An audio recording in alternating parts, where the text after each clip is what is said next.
Hello. My name is Laura Becker, and I'm a 26-year-old detransition woman. First of all, I'd like to say that the radical activists, liars, and manipulators will try to gaslight us that our experiences are singular, discrete, irrelevant, and not universal. Therefore, they're not worth talking about. But the case study of my life is existential, as are all of the stories of my friends and those who can't be here to speak out. Listen to my experiences to see if this sounds similar to someone you know, your own distressed child, to your autistic friend, to yourself as a gender nonconforming child, or as a trauma survivor.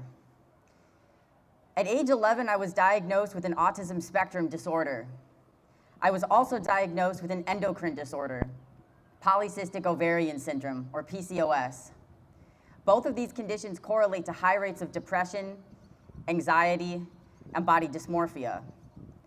Around puberty, I also started experiencing psychological, emotional, and verbal abuse from a parent. That remained chronic throughout most of my life.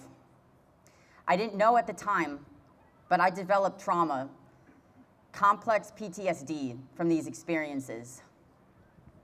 I started experiencing suicidal ideation at 14, which chronically increased over time. At 16, I developed symptoms of gender dysphoria. And when I was 18, I was so suicidal and desperate and hopeless and hating myself that I was desperate to feel loved and accepted for who I was, that I identified as transgender and non-binary. I didn't feel like I could be an eccentric woman the way that I am. As a girl, I was not accepted. I didn't think I would ever love myself.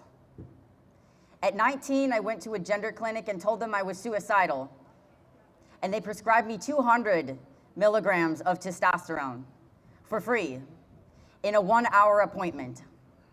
I injected 200 milligrams every week into my thigh as a 5'2" female with already elevated testosterone and hormonal imbalances from cysts on my ovaries. My mental health severely degenerated, and I entered an even more impulsive and reckless state of consciousness. My undiagnosed trauma was triggered, and I felt desperate to transition and become my true and whole self, as the narrative promised. I went to several different therapists who told me that I was valid in my trans identity. I sought treatment for my mental health issues. The liars and manipulators will tell you that we're not seeking treatment. We are seeking treatment. The providers are not providing treatment. They're providing placation. Yes.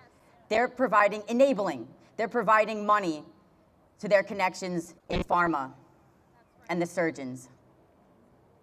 Despite being suicidal, autistic, and exhibiting symptoms of trauma, being only 20 years old, my psychiatrist told me that according to the WPATH standards of care, I was stable enough to consent to having my breasts removed, and by having a radical double mastectomy. She and my general practitioner wrote letters of recommendation for surgery within the affirmation-only model. And at 20, I had my breasts removed from my body. I thought it would relieve at least some of my complex distress. Another existential issue is that we all seek transcendence. We all seek to become a higher version of self. It's a spiritual impulse that we have. And this is exploited by the gender affirmative model in medicine for money. Yes. My complex symptoms of trauma only escalated after the surgery, and it didn't relieve my distress. At 22, after more and more trauma, I was finally diagnosed with PTSD. I started to awaken and realize that I had been in a survival state for all this time. And the desire to transition was due to childhood trauma and the illusionary, magical thinking of that gender transition fantasy that I had developed to help me survive. This wasn't just a whim decision. I was trying to survive.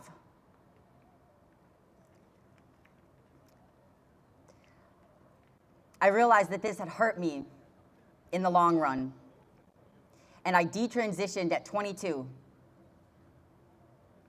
Since then, I've been deprogramming and going through paradigm shifts of existential cycles of life, death, and rebirth, as we all do.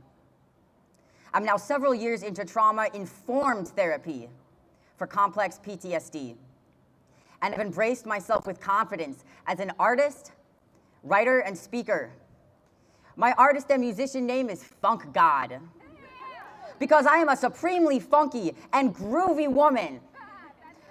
Despite creative abundance now manifesting in my life, I still experience grief every day, what I call the bad funks.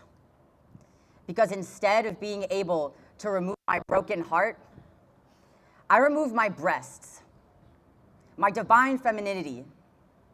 I just wanted to feel safe, loved, and appreciated for my funky self. But due to the lies of gender affirmation, I've lost vital organs. I've lost years of my life. I'm now 26, and now that long-term planning, that sweet long-term planning, and biological desire to have children have kicked in. I'm furious that I was given unethical and abusive mental health care as a traumatized girl seeking help, seeking to better my life, seeking to survive. I will never be able to have an attachment bonding to my baby, breastfeed, or enjoy the natural sensuality of my uniquely female body. My heart has a hole in it, and my body feels empty because body parts that are supposed to be there are missing. This is why I speak out about this. For the sake of my inner child, and for every funky girl out there who needs protection from insecurity, from illusions and lies. Tell the truth. It will set you free. Thank you. Stay funky.